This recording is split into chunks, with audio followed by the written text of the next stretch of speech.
Assalamualaikum warahmatullahi wabarakatuh. Selamat pagi, selamat siang, selamat malam. Salam untuk kita semua. Salam sehat, salam luar biasa. Semoga rezeki selalu lancar buat kita semua. Amin. Kali ini saya, channel Saprudin Itur, kembali akan berbicara masalah nasional, yaitu geostrategi Indonesia. Sekali lagi, geostrategi Indonesia. Begitu kita berbicara geostrategi Indonesia, maka kita tidak akan lupa tentang pembicaraan kita beberapa waktu lalu tentang geopolitik Indonesia dan tentang wawasan Nusantara. Karena memang sebelum adanya arah ke strategi, maka yang dibicarakan dulu geopolitiknya dan wawasan Nusantaranya. Ketika kita sudah berbicara wawasan Nusantara, paham betul kita bisa memandang Nusantara, memandang Indonesia ini sepenuhnya antara laut, darat, udara, itu adalah bagian wilayah Indonesia yang luasnya tidak kurang dari 5.100.000 kilometer persegi lebih wilayah kita, darat dan laut. Sedangkan udaranya jauh lebih luas lagi, karena di ketinggian 300 mil ke atas adalah wilayah tanggung jawab sepenuhnya negara Republik Indonesia. Maka penjagaannya, pengamanannya, dan semuanya kita harus tangguh dan harus kuat. Tidak boleh kedaulatan negara kita, kedaulatan bangsa kita diganggu oleh bangsa manapun. Apalagi negara tetangga. Seharusnya negara tetangga saling menghormati, dan saling menghargai wilayah perbatasannya. Itu yang pertama. Yang kedua, saling hormat dan menghormati tentang politik bangsa masing-masing dan wilayahnya masing-masing. Tidak perlu kita mengurusi bangsa lain di tetangga kita yang akhirnya merusak persahabatan antar bangsa di wilayah perbatasan kita. Oke. Baik, kita akan masuk ke geostrategi Indonesia. Pada prinsipnya, setiap bangsa, setiap negara itu punya cita-cita luhur. Cita-cita luhurnya adalah bagaimana wilayah negaranya itu secara nasional bisa aman, damai, kemudian nyaman, rakyatnya pun bisa berusaha, bekerja, berpikir dan sebagainya di dalam negaranya dengan aman, nyaman, damai. Mereka bisa berusaha dengan maksimal, kemudian negara melindungi rakyatnya semaksimal mungkin, tidak ada bangsa-bangsa lain yang mengganggu atau menekan. Kemudian hubungan ekonomi, hubungan perdagangan, hubungan internasional, kemudian hubungan sosial, budaya, politik, pertahanan, keamanan, juga hubungan semuanya bisa tertata dengan baik.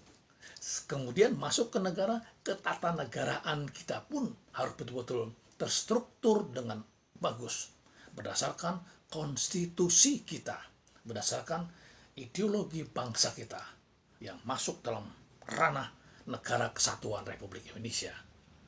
Kita yang berbeda-beda itu, tetapi kita, kekayaan kita, kebudayaan kita adalah wilayah kekayaan bangsa Indonesia. Nah, cita-cita luhur itu yang pertama adalah wilayah kita harus aman, nyaman, damai, kemudian rakyat bisa bekerja, bisa berusaha dengan aman dan nyaman. Arahnya adalah satu-satunya adil, makmur, dan sejahtera. Tidak mungkin keamanan bisa berjalan dengan baik kalau rakyatnya tidak aman, tidak damai, tidak sejahtera. Secara umum, jadi kesejahteraan yang kita bicarakan di sini, karena kita berbicara nasional Indonesia, maka kesejahteraan secara umum, secara nasional terus ditingkatkan. tingkatkan terus. Yang miskin terus kita upayakan, kita turunkan terus kemiskinan di Indonesia. Kita paham, negara kita adalah negara kepulauan terluas di dunia. Negara kita adalah negara terluas di dunia, nomor 7 di dunia. Negara kita adalah negara berpenduduk terbesar di dunia, nomor 4. Tetapi negara kita, negara berpenduduk terbesar di dunia dalam wadah negara kepulauan. Itu adalah salah satu kekayaan kita. Selain alam kita yang begitu hebatnya, di daratan kita, alam kita tersedia bermacam-macam. Ada nikel, ada batu bara, ada emas, ada perak, dan lain-lain.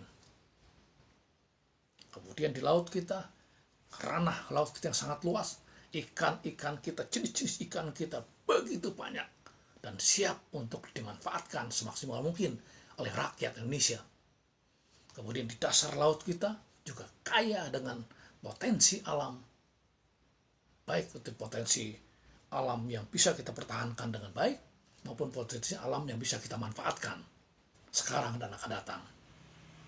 Kemudian di bawah dasar lautnya kita punya kekayaan potensi yang luar biasa yang saat ini sudah kita kenal dengan gas atau gas alam, kemudian minyak, dan masih banyak yang lainnya yang berada di bawah dasar laut kita.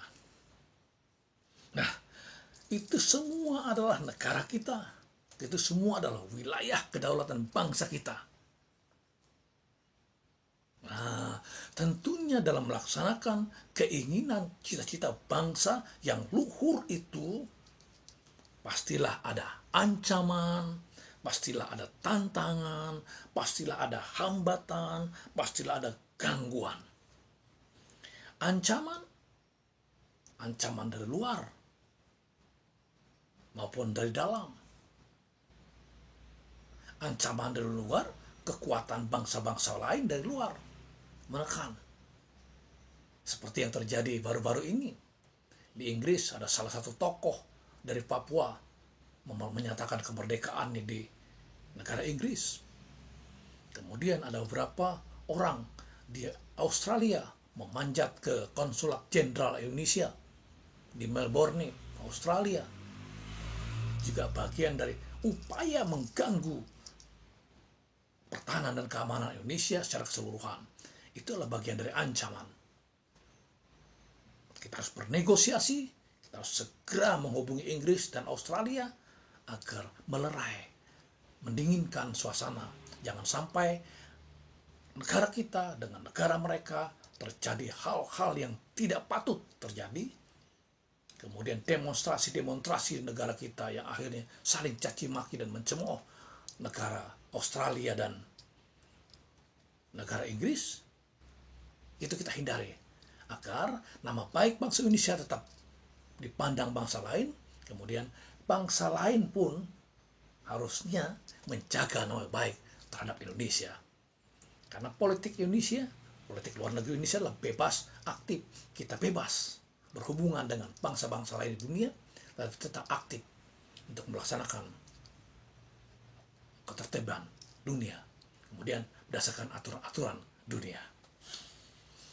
Nah, kemudian dengan ancaman, tantangan, hambatan, gangguan, itu harus kita upayakan seminimal mungkin. Bahkan kalau bisa tidak terjadi. Tapi rasanya kok tidak mungkin. Pasti ada saja. Tetapi gimana kita meminimalisirnya semua agar rakyat Indonesia yang berusaha dan bekerja di negara kita maupun bekerja di luar negeri tidak terganggu oleh masalah-masalah, ancaman, tantangan, hambatan, atau gangguan apapun. Baik dari luar negeri maupun dari dalam negeri. Kemudian kita harus punya kekuatan. Strateginya harus punya kekuatan. Punya keunggulan dan punya keuletan. Kekuatan kita di mana? Kita harus bersatu padu, rakyat Indonesia bersatu padu bersama TNI dan Polri, bersama pemerintah. Menjalin persatuan inilah sebuah kekuatan yang tidak bisa tawar-tawar. Negara manapun akan mengganggu untuk masuk melewati ideologi bangsa apapun. Kalau kita yang bersatu, kita betul-betul satu kekuatan, satu keutuhan, satu tujuan, yaitu adil, makmur, dan sejahtera, maka tidak ada negara manapun bisa menawarkan hal-hal yang seharusnya tidak pantas terjadi di Indonesia. Kemudian kita harus tangguh, kita punya pertahanan dan keamanan yang kuat.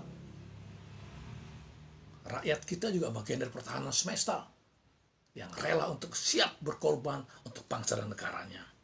Ulet, kita ulet apapun yang terjadi, tantangan seberat apapun, ancaman sekeras apapun, hambatan apapun dan gangguan apapun, kita ulet terus bekerja dan berusaha untuk memperbaiki semuanya agar rakyat tidak terpengaruh oleh tantangan, hambatan, dan gangguan itu.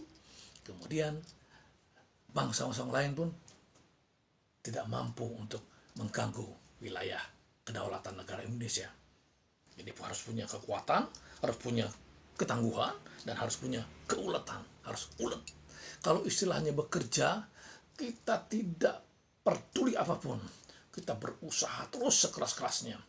Ada masalah ini, masalah A, masalah B, begini, terus kita lakukan, coba terus, akhirnya sampai berhasil.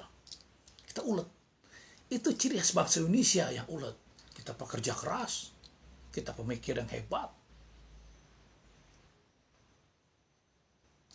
maka keunggulan bakal terjadi di negara kita apabila kita punya kekuatan, punya ketangguhan, dan punya keuletan. Nah, dari geostrategis Indonesia itu adalah bagian dari pertahanan keamanan atau keamanan nasional. Geo adalah bumi, strategi adalah upaya mengatur sebaik mungkin agar terarah, terbimbing, dan jelas visi misinya. Kemudian geostrategi, jadi kita punya strategi untuk mempertahankan wilayah bumi kita ini, yang wilayah Indonesia ini, baik lautnya, daratnya, maupun udaranya, dengan batas-batas negara lain. Kita harus kuat dan mampu untuk mengatur strategi itu. Kemudian kondisi kita dalam ketahanan nasional adalah dinamis. Artinya bisa bertahan seperti apa adanya, tetapi kita bukan berarti stagnan seperti itu. Kita tetap mengikuti perkembangan dan perubahan. Ketika perubahan politik dunia terjadi, maka di negara kita perubahan politik di Indonesia pun terhadap melihat dunia, melihat negara kita, memandang wawasan bangsa kita berubah, segera berubah. Tapi bukan total berubah, kita tetap mengikuti perubahan itu. Kita mampu beradaptasi dengan kekinian dan akan datang. Kemudian mampu menyesuaikan diri dengan segala hal. Ketika ada rongrongan dari luar, mampu kita menyesuaikan diri, memanfaatkan suasana, kemudian memberdayakan semua kekuatan, semua lini kekuatan kita, Kementerian Luar Negeri, Kementerian Pertahanan, Kepolisian Republik Indonesia, Kementerian Luar Negeri, kita bernegosiasi, berupaya untuk mendinginkan suasana di dunia internasional. Pertahanan keamanan kita perkuat, kita perlihatkan kepada dunia bahwasanya kita punya kemapanan dan kemampuan dan ketangguhan. Sedangkan Kepolisian Republik Indonesia mampu untuk mengatur tentang hal-hal keamanan di dalam negeri dan berkenaan dengan hukum di dalam negeri. Nah, kemudian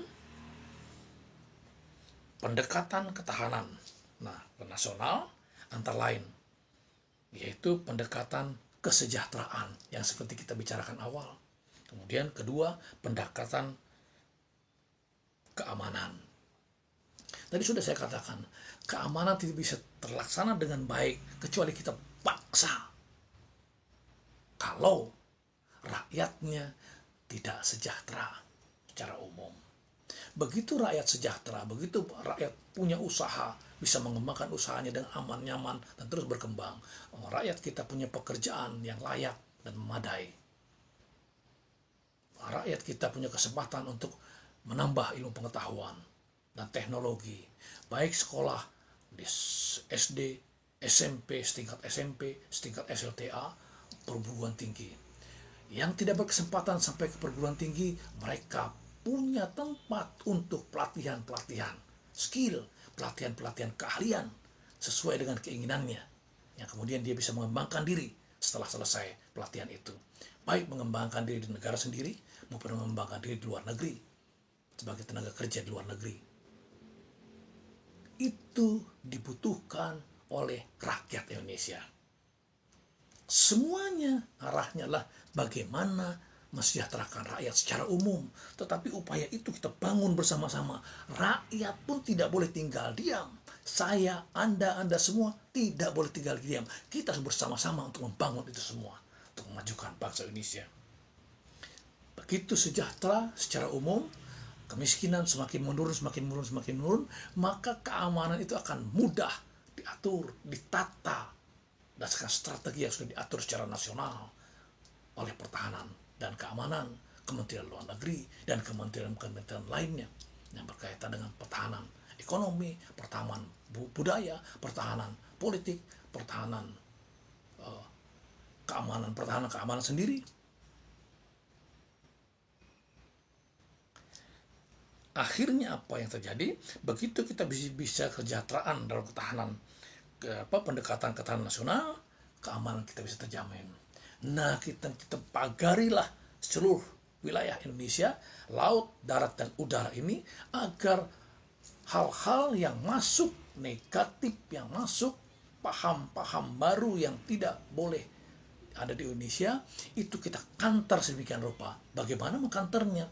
Dengan ideologi bangsa kita, yaitu Pancasila. Bagaimana mengkantornya? Dengan konstitusi kita, Undang-Undang Dasar 1945. Yang pasti, Undang-Undang Dasar 1945 melindungi kita dari pengaruh komunis. Konstitusi kita juga melindungi dari pengaruh liberal. Tetapi tatanan kita, ketatanegaraan kita adalah berideologi yang Pancasila, berketuhanan yang Maha Esa, berkemanusiaan yang adil dan beradab, berpersatuan Indonesia, berkerakyatan yang dipimpin oleh hikmat kebijaksanaan dalam permusyawaratan perwakilan, kemudian berkeadilan sosial bagi seluruh rakyat Indonesia, berbicara demokrasi, berbicara sila keempat, kerakyatan yang dipimpin oleh hikmat kebijaksanaan dalam permusyawaratan perwakilan. Rakyat kita, dari rakyat, oleh rakyat, untuk rakyat. Pemimpin kita semuanya berasal dari rakyat Indonesia. Kemudian para anggota DPR kita, legislatif kita juga berasal dari rakyat Indonesia yang kita pilih bersama-sama. Pemimpin negara kita pilih bersama-sama. Setelah itu mereka mewakili rakyat di DPR RI. Kemudian terpilihlah pemimpin negara. Nah, pemimpin pemerintahan, yaitu presiden. Itu semuanya dari kita. Ada wakilnya, semuanya kita yang memilih. Jadi jelas dari rakyat, oleh rakyat, dan untuk rakyat. Jadi kerakyatan yang dipimpin oleh hikmat kebijaksanaan dan perwakilan, kita musyawarah dan ada wakil-wakil yang duduk di DPR RI, itu adalah bagian dari demokrasinya Indonesia. Yang berbeda dengan demokrasinya bangsa-bangsa lain. Karena ideologi kita pastilah berbeda dengan ideologi bangsa-bangsa lain. Selanjutnya, kita berbicara yang lain. Ya, tadi sudah kita bicarakan masalah pengertiannya. Ya, ada keuletan, ada ketangguhan, ada integritas, ada identitas, kemudian ada tantangan, ada ancaman, ada hambatan, ada gangguan. Nah, kalau bisa saya bacakan supaya lebih jelas karena ini seperti ini. Kira-kira ya. Pengertian dari keuletan. Keuletan ialah usaha terus-menerus secara giat dengan kemauan yang keras di dalam menggunakan segala kemampuan dan kecakapan untuk mencapai tujuan atau cita-cita. Sedangkan ketangguhan ialah kekuatan yang menyebabkan seseorang mampu bertahan, kuat menderita, atau kuat menanggulangi beban. Integritas adalah kesatuan yang menyeluruh di dalam kehidupan nasional suatu bangsa, baik sosial, alamiah, potensial maupun fungsional. Sedangkan identitas ini ciri khas kita ini. Ciri khas suatu bangsa dilihat secara keseluruhan yang mencakup wilayah negara, rakyat, pemerintahan, kedaulatan, dan tujuan nasionalnya, serta peranannya di dunia internasional. Sedangkan lawannya adalah tantangan, ancaman, hambatan, dan gangguan. Tantangan ialah merupakan suatu usaha yang bertujuan atau bersifat menggugah kemampuan. Jadi kita harus menggugah, kita harus mampu. Kemudian ancaman ialah merupakan suatu hal atau usaha yang bersifat mengubah atau merombak kebijaksanaan yang dilakukan secara konsepsional, kriminal, serta politik. Sedangkan hambatan ialah merupakan suatu hal atau usaha berasal dari diri sendiri yang bersifat atau bertujuan melemahkan atau menghalangi secara tidak konsepsional. Jadi melemahkan diri sendiri, melemahkan bangsa sendiri, hambatan ini. Sedangkan gangguan merupakan suatu hal atau usaha berasal dari luar yang bersifat atau bertujuan melemahkan atau menghalangi secara tidak konsepsional. Jadi berbicara hambatan tadi itu berasal dari dalam diri kita sendiri. Kalau hambatan diri kita berarti untuk apa sih jadi orang hebat? Untuk apa sih sekolah? Toh jadi begini-begini juga. Ngapain sih? Itu adalah hambatan dari diri kita sendiri. Makanya Rasulullah pernah mengatakan ketika ditanya oleh sahabat, perang yang paling berat yang akan datang apalagi? Kata Rasulullah, berperang melawan diri kita sendiri. Nah, kalau pribadi, maka kita harus merubah agar peperangan kita menjadi lebih baik, agar diri kita menjadi lebih baik. Sedangkan bangsa kita sendiri, kita harus hindari untuk melakukan hal-hal yang negatif terhadap bangsa dan negara sendiri. Bahkan ideologi-ideologi